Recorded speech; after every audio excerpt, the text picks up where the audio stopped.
Hey everyone, my name is Erin Meyer. I'm the Sustainable Food Programs Coordinator at the University of California, Merced. We are here today to speak with Patricio Portillo from the Natural Resource Defense Council to talk about sustainable transportation and a variety of other things, whatever you all want for this AMA. We started this AMA, Guillermo and I, to talk to experts about really cool things sustainability wise, and we're excited to talk about transportation. Usually we focus a little bit on food since I'm the Sustainable Food Programs Coordinator, so I'm excited to talk about something different and learn a lot from you, Patricio. I'm sure you're super knowledgeable, so I want to give it over to Guillermo to introduce himself, and then maybe Patricio can introduce himself afterwards. Absolutely. Thank you, Erin. Hello, everyone. I'm Guillermo Ortiz. I'm the Sustainability and Diversity Educational Programs Manager at UC Merced here at the Office of Sustainability. And like Erin mentioned, we started this AMA series really to have the opportunity to explore and have conversations with different folks who are experts in different aspects of sustainability. And so I want to thank Patricio for joining us. I'll admit that Patricio and I actually did the same public policy fellowship program, the Congressional Hispanic Caucus Institute. And so him and I know each other from DC and actually are both Johns Hopkins alumni. And so I want to thank Patricio for willing to take time today to have some of this discussion and learn more about, his journey. So Patricio, thank you for joining, and feel free to introduce yourself in whatever way you wish. Yeah, thanks, Guillermo and Erin, for the warm introduction, and thank you all for taking time out of your busy schedules to hear me ramble on. So as they said, my name is Patricio Portillo. I'm a clean vehicles and fuels advocate for the Natural Resources Defense Council, and I've been there for about, it's like 2.5 years now. Time is so weird right now, trying to remember like pre-COVID where I was and what I was doing, but I think it's been about 2.5 years. And really what I focus on at NRDC is the medium and heavy duty transportation fleet. So that's like your, we call it the class 2B through 8. So like your contractor pickup trucks, Amazon delivery vans, dump trucks, all the way up to like semi trucks that you see on the roads. And these are all predominantly diesel burning vehicles. They, for the most part, don't burn gasoline. And it's an important distinction because they are a huge source of greenhouse gas emissions, but they're an even bigger source of air criteria pollutants like NOx and particulate matter that are extremely hazardous to local health. They have big ramifications to both respiratory and cardiovascular diseases. And there's actually been a study that was conducted that showed that the communities that suffered a disproportionate impact from air pollution were more likely to have severe cases of COVID-19, which just intuitively makes sense because, it's a respiratory disease, COVID-19, and, air pollution attacks your respiratory system. So that just intuitively makes a lot of sense right there. Before I go into any more about the work, maybe I'll just back up and talk a little bit about myself first. So I'm half Salvadoran, so I grew up going to El Salvador every summer to visit family. And I think that's really where I started getting interested in issues around equity, inequality, and environmental pollution, because it's really clear and evident there how this desire for economic development is really intertwined with how we treat and interact with the environment. I think we do it the same way here in the United States, but it's like a much more sophisticated form and structured form where you're allowed to pollute a certain amount so long as you pay different fees or meet different requirements. But in developing countries, it's much more rampant and it's very prevalent. So sort of seeing how what is occurring there and what is occurring in the United States like really got me interested and excited around economics and environmental regulations. So I went to Temple University where I majored in international economics. From there, after that, I worked at the Student Conservation Association, which is like an AmeriCorps program where you get placed out into a state park and you build trails and really help do conservation work.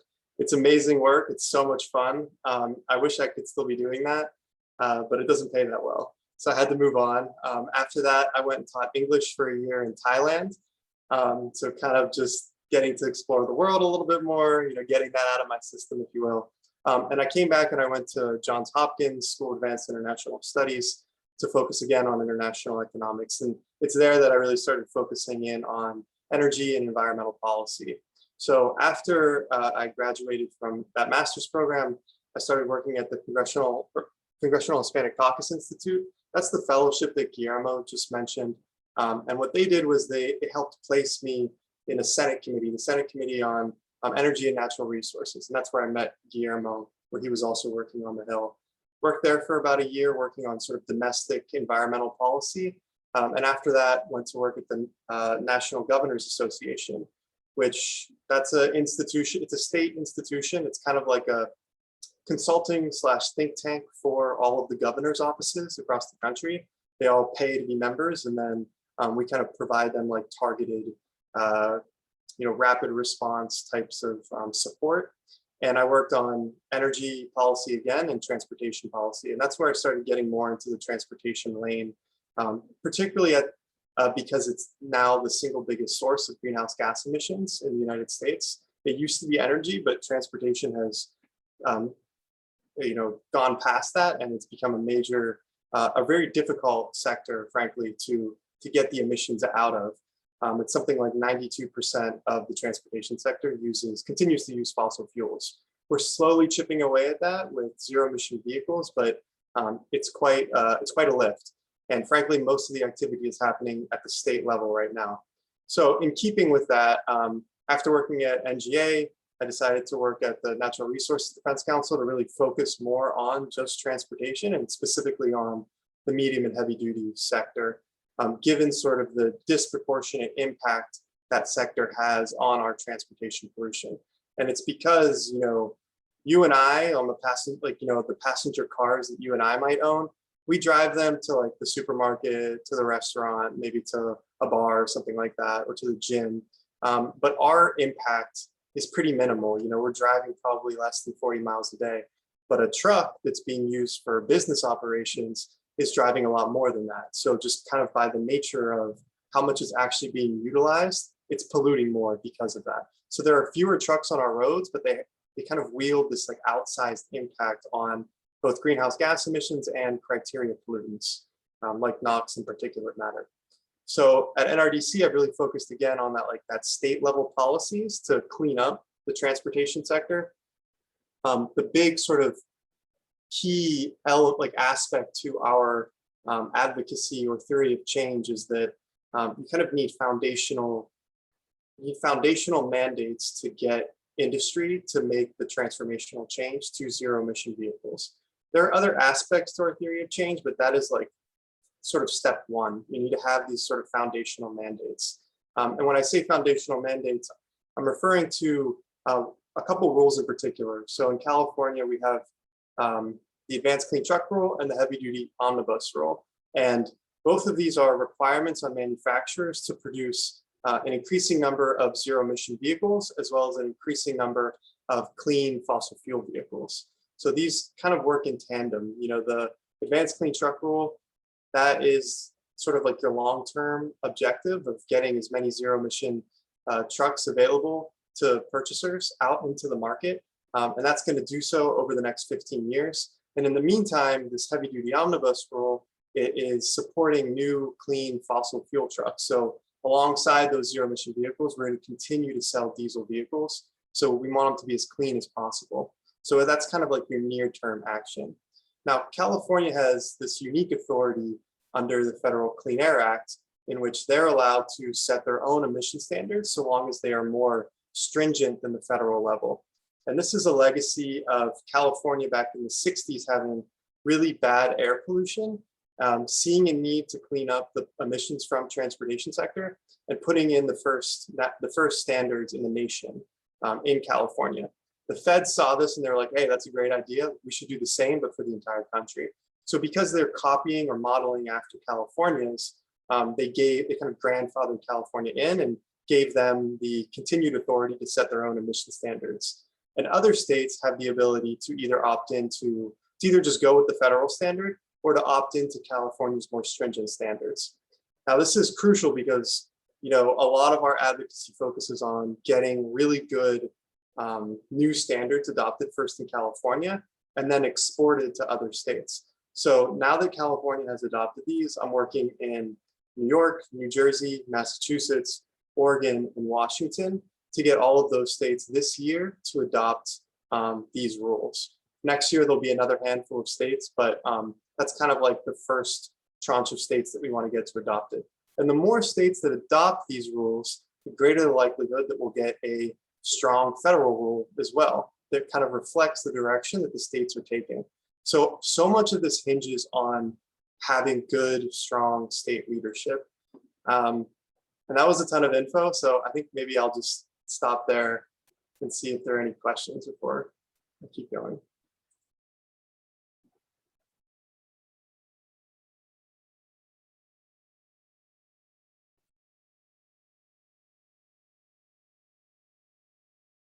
So there's a question in the chat.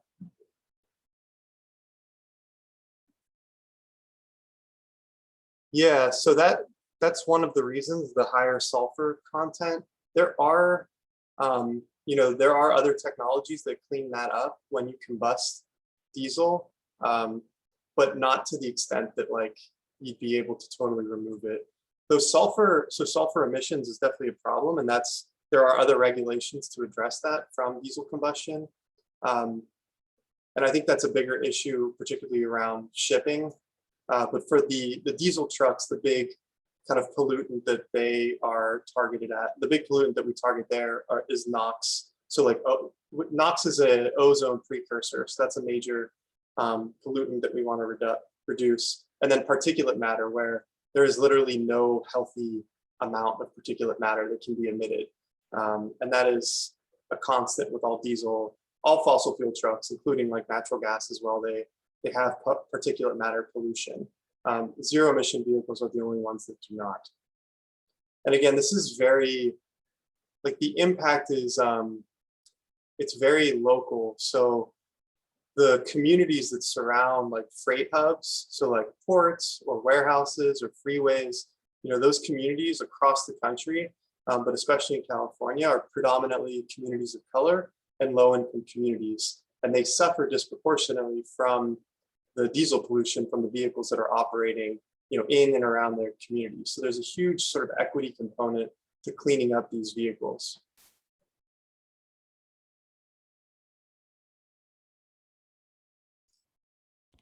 Stacey, I got a question for you.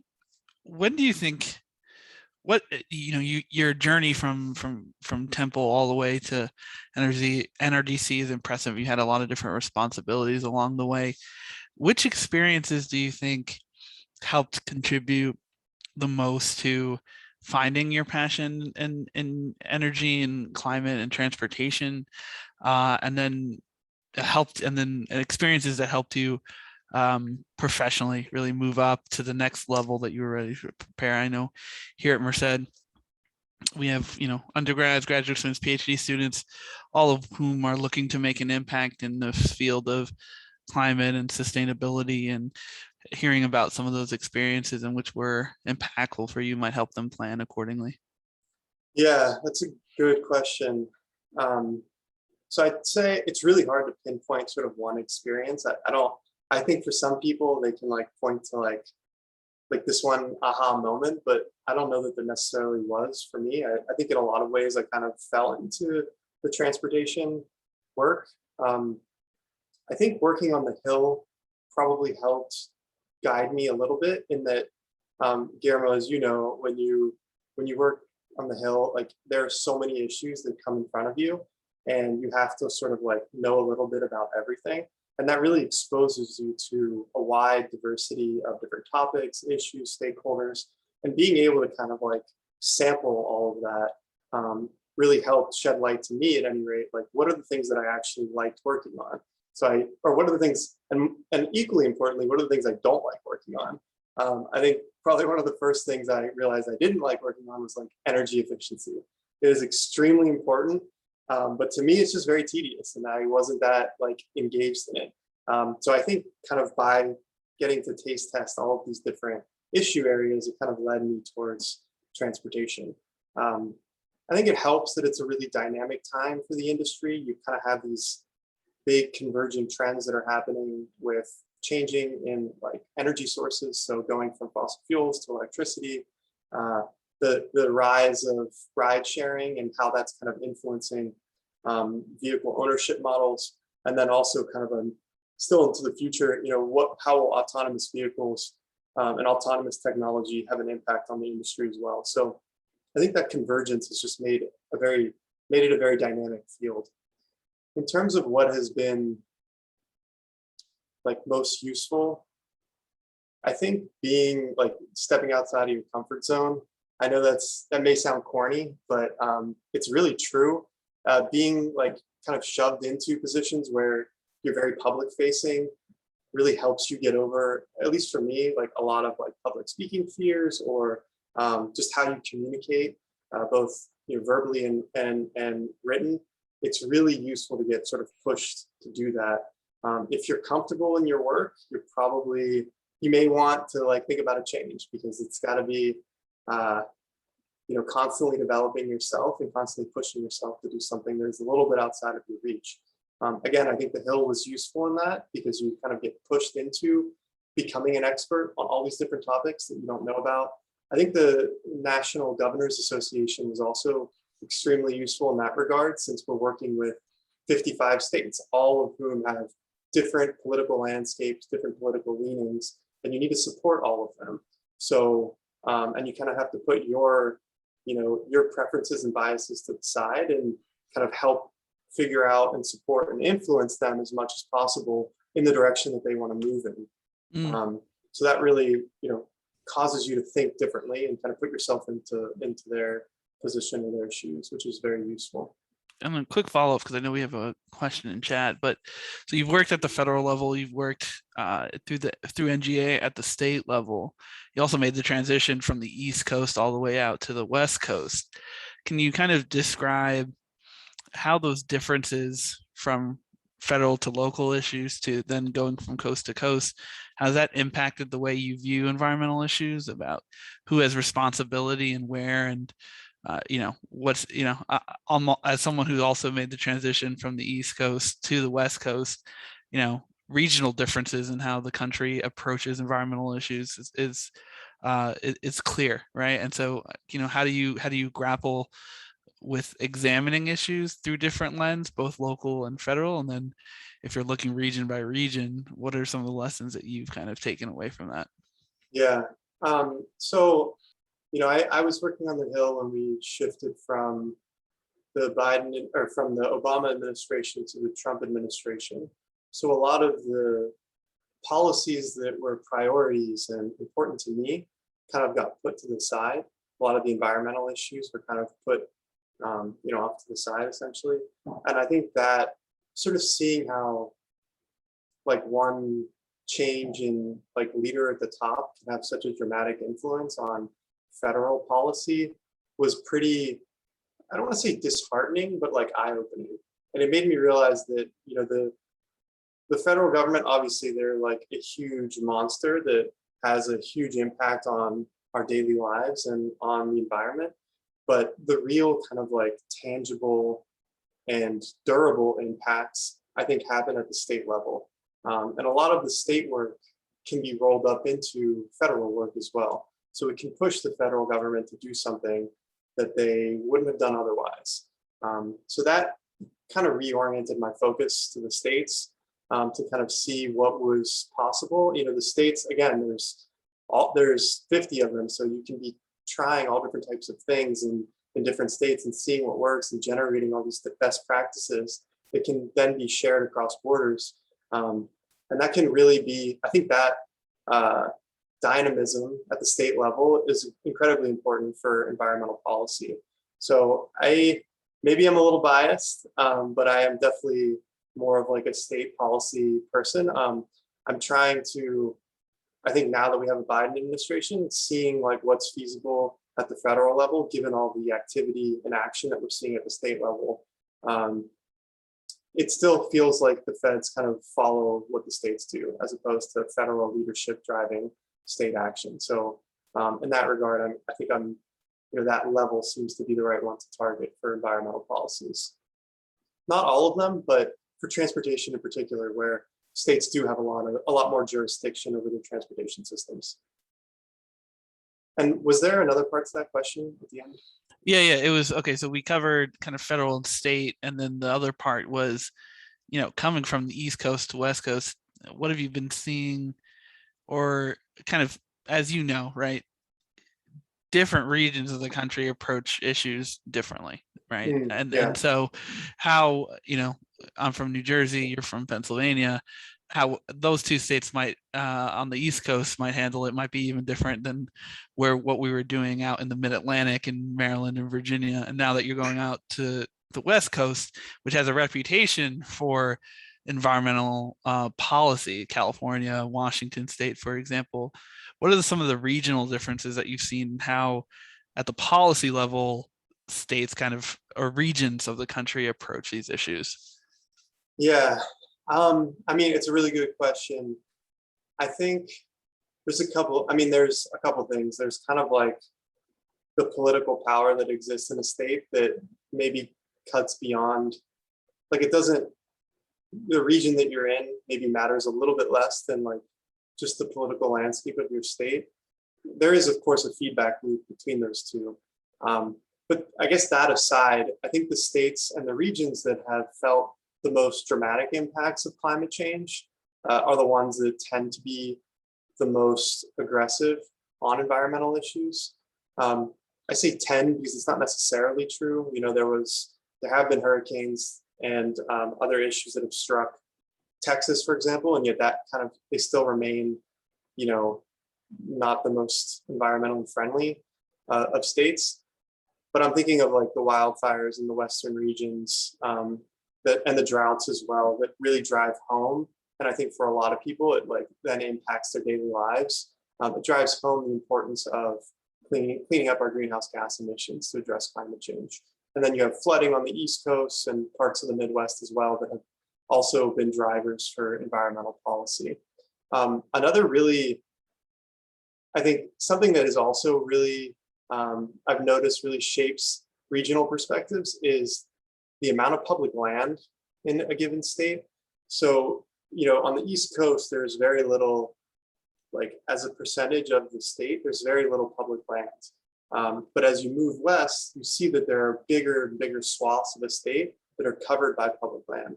And in a lot of ways, this creates a tension between the people that exist, the people that are living in those states, and like the federal government and environmental policies from the federal government, because that land is owned by the feds. So for them, it's sort of seen as like, why is this government in Washington telling us how we can and cannot use our lands in our states? And I think that has a pretty big impact on people's perceptions and on the environmental policies. Thank you. Yeah. I see okay, so Ashwani, am I saying your name correctly? Well, your follow-up question on the catalytic converters. So trucks do have catalytic converters, and part of the strategy to clean up the NOx and particulate matter is like injection fluid into them. For ships and trains, I'm not entirely sure if they have them. My guess, actually, I'm not sure.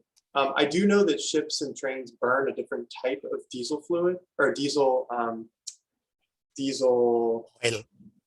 Fuel, yeah, and that tends to have a higher sulfur content than what trucks are burning. Does that help answer your question? Yeah, sure. Sorry, I misunderstood. I didn't want to interrupt your Chi. Go for it. No, it's a good point of clarification, and I think it'll be increasingly challenging, as we transition the medium and heavy duty vehicles to zero emission. The focus is going to turn a lot towards the trains and the ships. And the ships are a huge source of emissions, but especially the ones that are like the big cargo ships that are going across the Pacific or the Atlantic. And the only reason why they haven't been a huge focus is, I think, because they're emitting in an area that, it's a big empty ocean where those local air pollutants aren't directly being felt by people. There also isn't a great alternative technology at this point. But I think they're going to increasingly be focused upon as we get success on the medium and heavy duty vehicles. They also do have a huge impact when they're at port because they just sit there and they idle, and they're pumping emissions into the atmosphere, and it has a big impact on the local communities surrounding the ports. So some of the things that I've worked on there with respect to ports is having those ships actually plug in as opposed to just running their diesel engines when they're at port.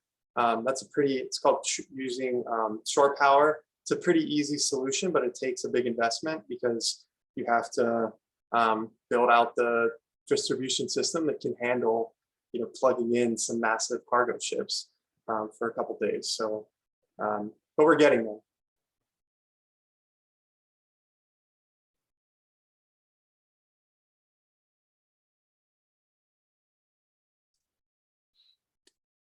Speaking about on the ports end, back when I was working at Center for American Progress, that was one of the things that we were kind of looking at.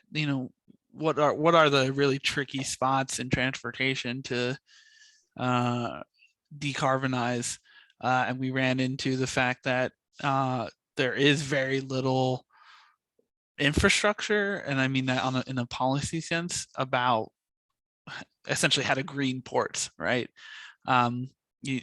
Focusing on, at least because that's what's available in technology when you're talking about freight ships and things of that nature. You had the idling and all that you mentioned, and there also was less international kind of coalition building around what to do about our respective ports, right? One port's emissions in one country and versus another's in another country, despite the trade that we have. There hasn't been sort of the same level of cooperation in that front, as opposed to something like the aviation industry, for example. Do you think that there's any appetite for that kind of international cooperation, or even starting discussions on, hey, we should be kind of doing a better job looking at our own ports as a part of our trade deals? Or in the United States, for example, should we be thinking about trade deals in the context of making our ports more efficient and cleaner in that regard? Yeah, I think it's going to come down to, so there's a couple questions in there. And one of your earlier infrastructure question reminded me about something else, but I'll take the last part first. I mean, I think there is appetite. I think there needs to be like a proven technology that can be utilized. So right now we are kind of at that stage of like pilot projects of what can we use to replace these polluting ships with. There are now zero emission ships that are being, like battery electric zero emission ships that are being utilized in I think parts of Northern Europe as well as the Pacific Northwest. Very small number of those ships being used. They're extremely expensive, so that's putting a little bit of a damper on that, and it's unclear how they'll perform over 10 or 20-year lifetime and that sort of thing, under the rigors of being an ocean-going vessel. So I think once we have a slightly more proven technology, there's also been some discussion about utilizing hydrogen fuel cells as a way to power these vessels as well. But again, I think we kind of need more investments from, maybe national level investments from the federal government to really help jumpstart this industry a lot more. On the infrastructure side, that reminds me, so I talked about the mandates as kind of like the key sort of foundation to transitioning to zero emission vehicles, but there's really like three legs to this stool. So that tackles like the supply, that ensures, that like guarantees like a minimum supply of zero emission vehicles are going to be made available for sale. And that ranges from like the light duty, like the passenger cars, to the medium and heavy duty as well. But then on the other side of that, you also need to tackle demand. So you need to make sure that consumers and businesses actually want to buy these vehicles. So that's more like creating rebates and incentives to help drive down that upfront cost. or creating incentives to make fueling less expensive, or giving people, if you drive a zero emission vehicle, the ability to drive in like an HOV lane, that sort of thing. So that's kind of like the second leg of the stool. And then the third is like the bigger ecosystem that exists, or that will need to exist to support these vehicles. So that's around building out the charging infrastructure. And what we're seeing is utilities are a great sort of builder of this infrastructure. It's a natural fit for them. So in a lot of states, you see big utility projects underway, hundreds of millions of dollars in investments to build out the charging infrastructure to support these vehicles. We're still kind of like on the early side of that, but it's rapidly changing. And layered on top of the utility investments are investments from private companies like Electrify America, that's building out a national charging network. Tesla has its own sort of national charging network as well. There have been new sort of collaborations that are emerging around truck stop owners. So like Love's, the truck stop owner company, as well as ChargePoint, another sort of private charging infrastructure provider, to build out charging networks across their footprint all over the country. And then we have federal investments as well that are coming down. So in the new sort of federal infrastructure deal that was passed by the Senate and is now in the House, I think there's something like $26 billion that's going to go towards charging infrastructure across the country. So it's very critical that we get those chargers out there, but you can have as many chargers as you want and the best incentives in the world, but if the manufacturers aren't actually supplying the vehicles, you're not going to sell anything. So that's kind of why we see like, the mandates being critical. The other part of the mandates is that they help create the momentum or appetite to do something, to get incentives in place and to build that charging infrastructure. So if you have like a guaranteed supply coming to market and a schedule for that over the next 15 years, it better justifies the spending on infrastructure, because it's like, we know these are going to be utilized because we know X number of zero emission vehicles are going to be coming. So that's kind of like our theory of change in a nutshell, sort of tackling those three legs of the stool, if you will. Thank you. Appreciate it. Ashwani, you have your hand up. Yeah, sorry. Really appreciate the comments you're making and the insights you're giving us. Just by way of background, I teach sustainability at a state college in New Jersey.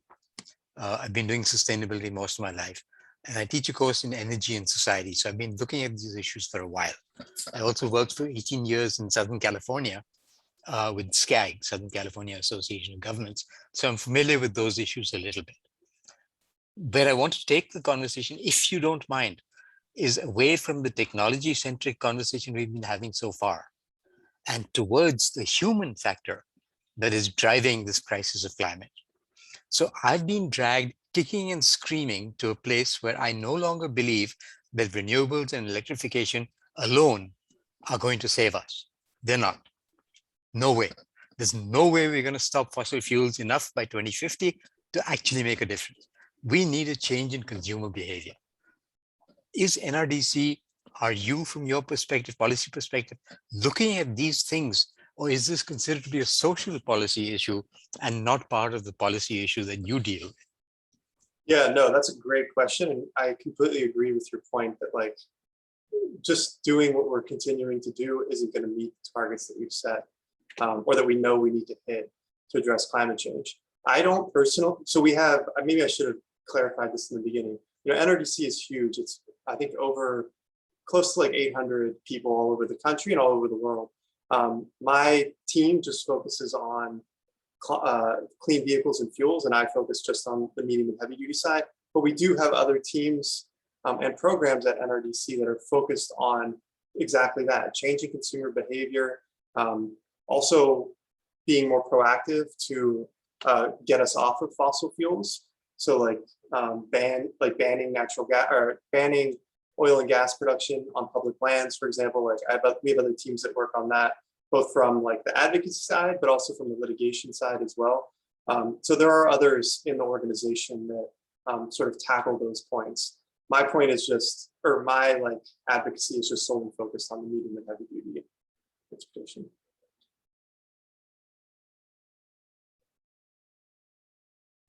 And I would say that, you know, back to the human part is a really important one. And I think obviously climate has a huge social impact, but I think equally important, at least from my perspective on like cleaning up trucks, is air pollution. You know, that's having an extremely negative impact today. And there is the technology exists to clean that up. So like, why aren't we remedying this issue, you know, if we have the technology to do so? And it's just, I think, a matter of political will. So, you know, as I was mentioning earlier, you know, the communities that are disproportionately hit by this truck pollution are the ones that live near the freight corridors. And again, you know, these are, and especially in New Jersey, for example, like Newark, the communities surrounding the port of Newark, you know, that's a predominantly community of color and low-income community, and they suffer higher rates of asthma, lung disease, increased mortality risk, all of these things because of breathing in that toxic pollution from the vehicles and the ships that are operating in their communities. So, you know, they needed those emission benefits, you know, yesterday. And for them, it's a life or death crisis now, not to mention, you know, what's going to happen with rising sea level and additional hurricanes coming from climate. So I do think there is a huge human impact associated with cleaning up the transportation sector, you know, now.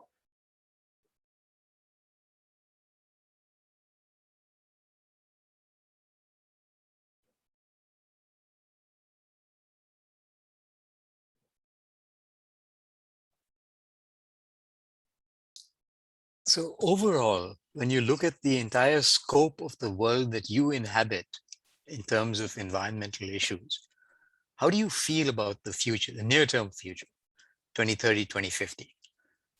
Is there a reason for hope, or is it hope just something we have to get through the day? That's a heavy question.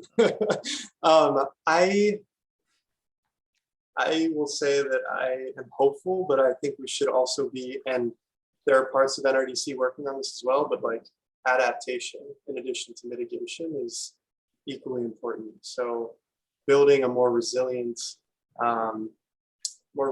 society, more reliable society as well. Like I think we're kind of, in a lot of ways, I think the ball is maybe, the snowball is like too far down the hill and it's just going to be picking up steam. But I think we still need to be taking these mitigation steps because of, you know, again, using the example of trucks, there's curbing greenhouse gas emissions, but there's also curbing NOx and particulate matter pollution. So you got to do both. So there are other like environmental reasons beyond just climate change to be working on and to have hope that we can clean up these sectors. Yeah, I know that's a touch upon that. And I think that is a question that I've also really grappled with, especially in the, I would say, examined significantly over the course of this pandemic. I think it's all people who work on climate change know how big of a public health and societal issue this is. And then seeing us, to say it kindly, fumble this global pandemic in the way that we have, it's, you know, I feel like with a lot of people who work on climate change, the next thing they think is, if we can't handle putting masks on, how are we going to handle millions of people who can no longer live on their land because of sea level rise? What happens when we lose arable land, et cetera, et cetera, et cetera. And I think there's always this like that part of me that always gravitates to, you know, as long as we're continuing to fight and build for a better future, one in which this environmental degradation and pollution is no longer a thing that we have to confront on a day-to-day basis, the possibility of that future being achieved is possible. I think it's the second that we give up on the idea that we can do anything about it or should do anything about it is the day that possibility is completely erased. So part of it is kind of, to have hope, you have to kind of have a leap of faith in that space and create the opportunity for for those kind of, for hope to really take place is really, especially as Patricio so eloquently said, fighting climate change also has a significant impact on all the other criteria pollutants. So fighting against climate change will have benefits for folks, for example, in the United States who live in Cancer Alley and have to deal with industrial pollutants, right? And so I know it's hard for us to grasp that, but for the people who live there, the fence line communities who can see the pollution, even like fighting for climate change will mean possibly that their neighborhoods, their children won't have asthma at the rates that they do. And then, so the question is that worth it? I would posit that every child that we can prevent and make sure that has a healthy life or the opportunity for a healthy life is worth pursuing. And we just got to keep doing our best. And that's kind of how I reinvigorate that kind of desire to jump into these issues, because there's not a lot of, especially when you're reading articles, and especially with the IPCC climate change report that recently released, it's hard to find good examples of that we're trending in the right direction.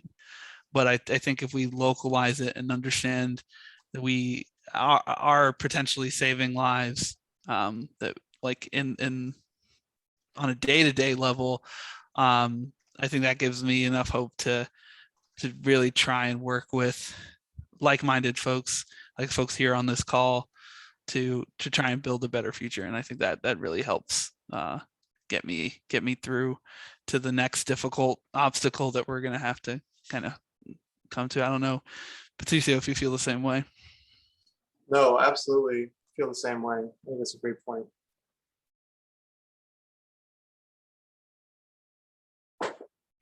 So could I tangentiify the conversation one more time, if you don't mind? Please. As I told you, I teach energy and society.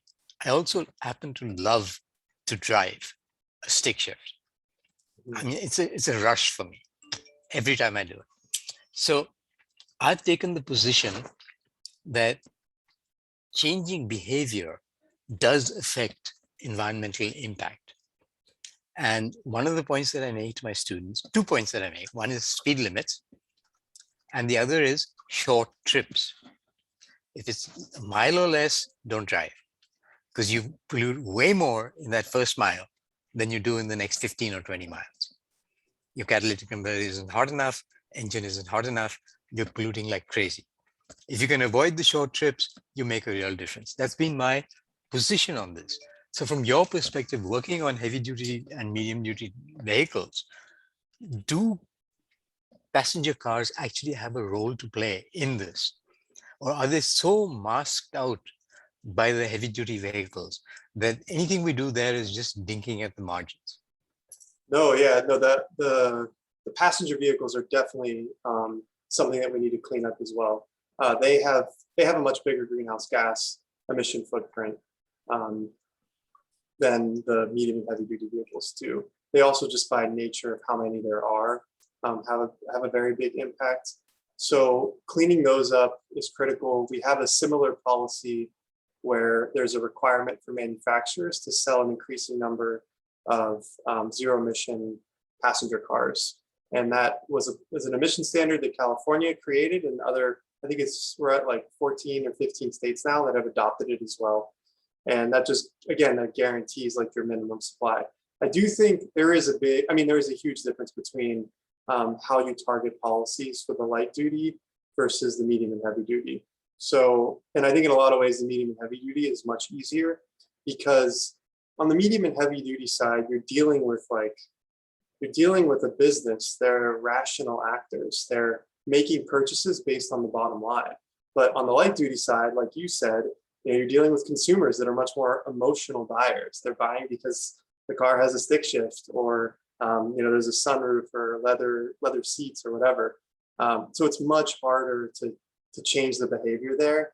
I think on the medium and heavy duty side, as soon as that price point shifts in favor of zero emission vehicles, and it can do all of the things that it needs to do for the duty cycle, to support the business operations, we're going to see a very big shift to zero emission. And I think for some fleets, it's already penciling out. That's why you're seeing major pre-orders from some of the biggest shipping companies. So like Amazon Delivery, they have a purchase order for 100,000 zero emission vehicles from Rivian. That's huge.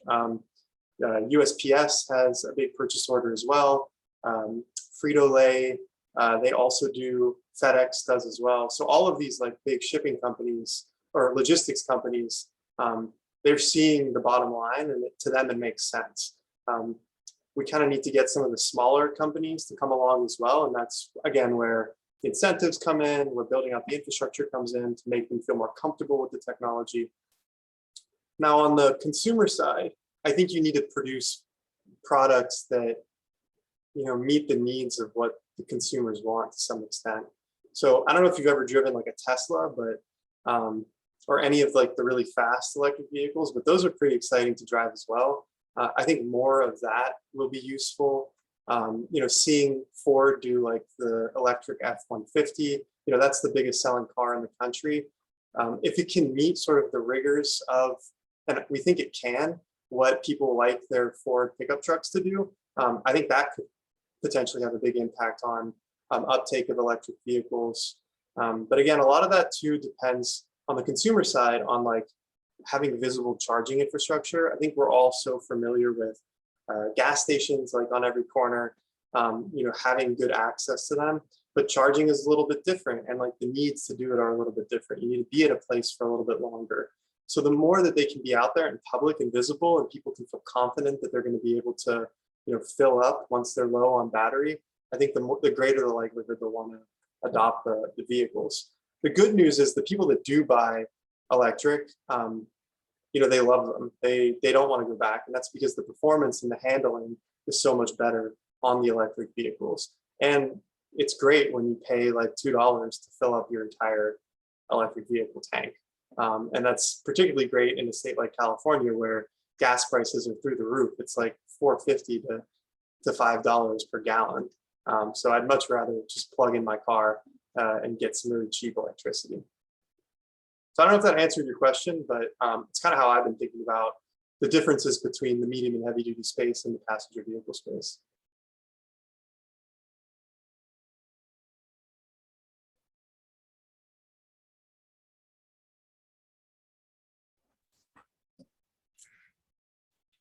In terms of talking about the passenger vehicle space and public transportation space, are you have any policies or organized towards like public transportation, electrification?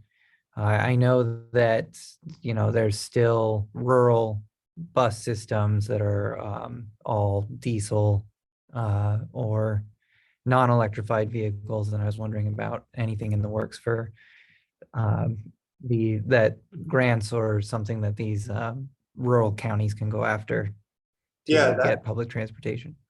Totally, that's a great question, and that brings up like a whole. I can't believe I didn't touch on transit, but transit is actually, interestingly, it's the sector that has the biggest like uptake of zero emission vehicles at this point, because of all of the policies that were targeted at it initially, and the grant money that went to it, but also because of how those vehicles operate. It's like perfect for electrification. They do a lot of stop and go operations. They tend to be in more urban environments, so there are certainly rural transit agencies as well, which are really conducive to like low speed stop and go traffic that are really conducive to electrification. So it's actually one of the areas in which we have the most robust uptake, and we have some of the most like established manufacturers, zero emission vehicle manufacturers as well. So Proterra, it's a domestic company. They have a big footprint in the transit space. They produce a lot of transit buses. BYD, that's a Chinese company. They've produced like tens of thousands of these buses, both in China and the United States as well. There are new ones like Geely and New Flyer. Even Peterbilt is getting into the mix here. So there's a lot of manufacturers that are operating in this space. There is another sort of state policy that is like a California model that I think is other states should be adopting as well, called the Innovative Clean Transit Rule.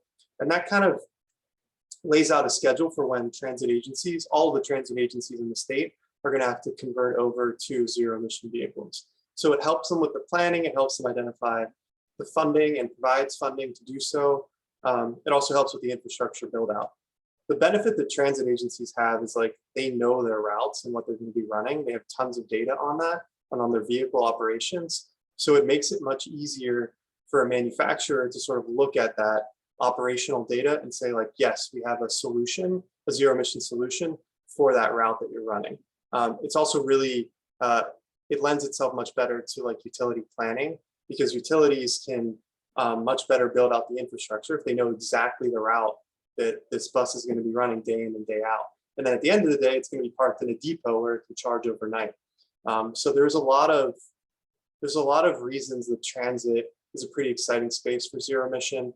On top of that, the federal government has also put up a lot of money to transition to cleaner transportation fuels in the transit space. That to date has included stuff like low NOx technologies, which we think are kind of like an unnecessary like middle step since the technology exists today. So that's something that I think all of the discussions and negotiations that are going on now around the infrastructure bill at the federal level are looking at like, should we continue supporting through federal dollars low NOx solutions, or should we just be looking at zero emission at this point? And our position is, purely looking at zero emission. So sorry, I think I rambled a little bit there, but did that sort of get at your question, Spencer?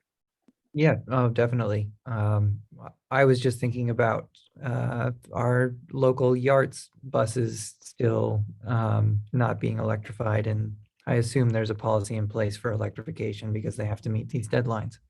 Mm-hmm. Yeah, definitely. You're in California? Yes, Okay. Merced. Okay, right. Yeah, there definitely is one.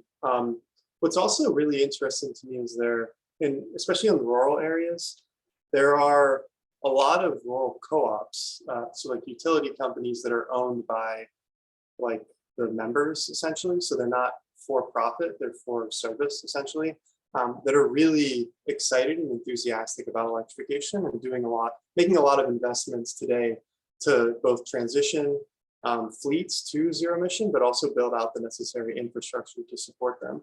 And I feel like they often kind of like fly under the radar because they're typically pretty small, so the investments they're making are small, but they're some of like the strongest advocates for electrification.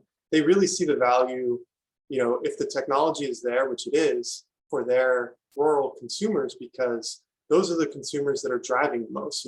A drive to the supermarket for them, that's like a 45-minute to an hour drive, whereas I can walk to my supermarket, right? So I live in Santa Monica, like an urban area. So, the amount that they're spending on fuel just to do like day-to-day tasks or like errands is much more. So if they can electrify, they'll save a lot of money. So there's a really good economic case for it. That leads exactly to where I was thinking when I was growing up in this area in the foothills. Once a month we would drive to the Costco, and it would take an hour and a bit in a big vehicle to get there. And all these rural places have personal vehicles with one person commuting long distances, or the prices in the Bay Area are too high. So there's all these satellite communities where people are driving in, and it not only contributes to traffic, but also emissions in passenger vehicles, and how transit can help in these types of situations. Yeah, totally. That's a great point.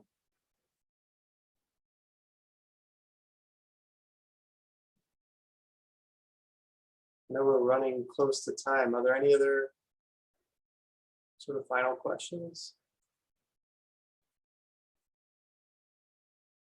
Does anyone on here own an electric vehicle?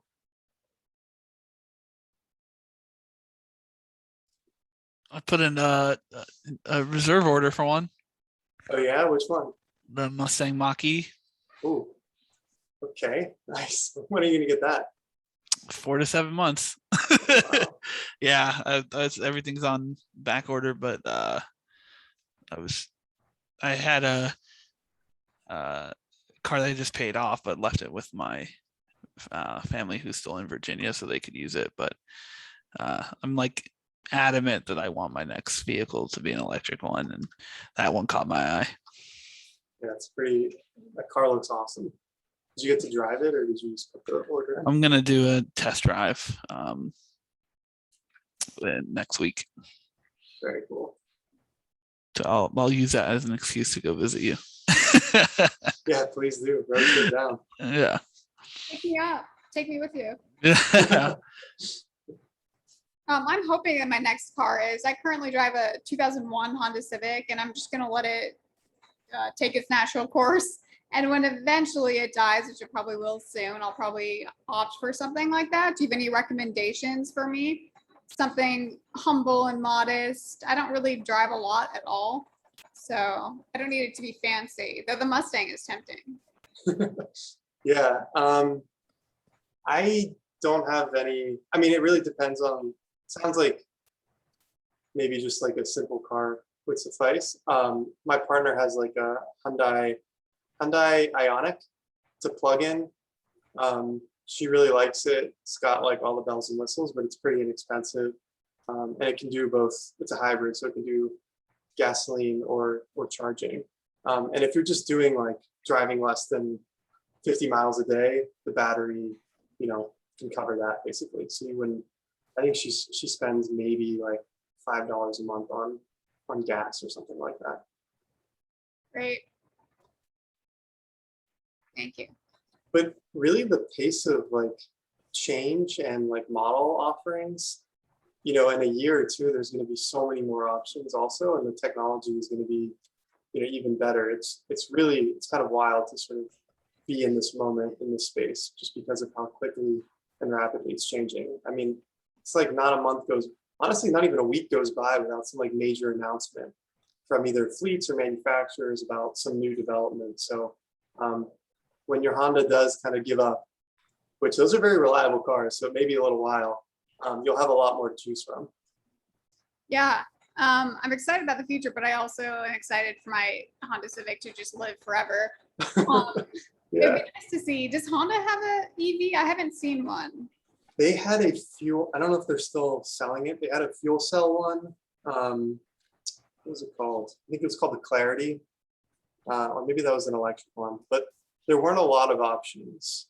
I know they've committed to making more. So, because when my partner also had a Honda Civic actually, and when she traded that in, she wanted to get a Honda as well, but we couldn't get an electric one for her, so she went with Hyundai. But yeah, I think they'll be more available in the future. I hope so. Does anyone have any final questions or thoughts?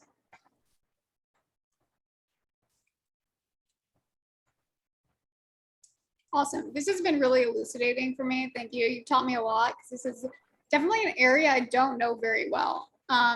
And we have a panel coming up. I want to say it's September. Let me just look so I don't quote it wrong. But a Friday in September at 3 p.m. It will be on the 24th. We're doing a panel on Revenge of the Electric Car, which is a documentary that came out a while ago. So feel free and zoom into that if you want to learn a little bit more. I will put a recording email out, and in that recording email, I will also have a link to that to register, and also a flyer if you're interested.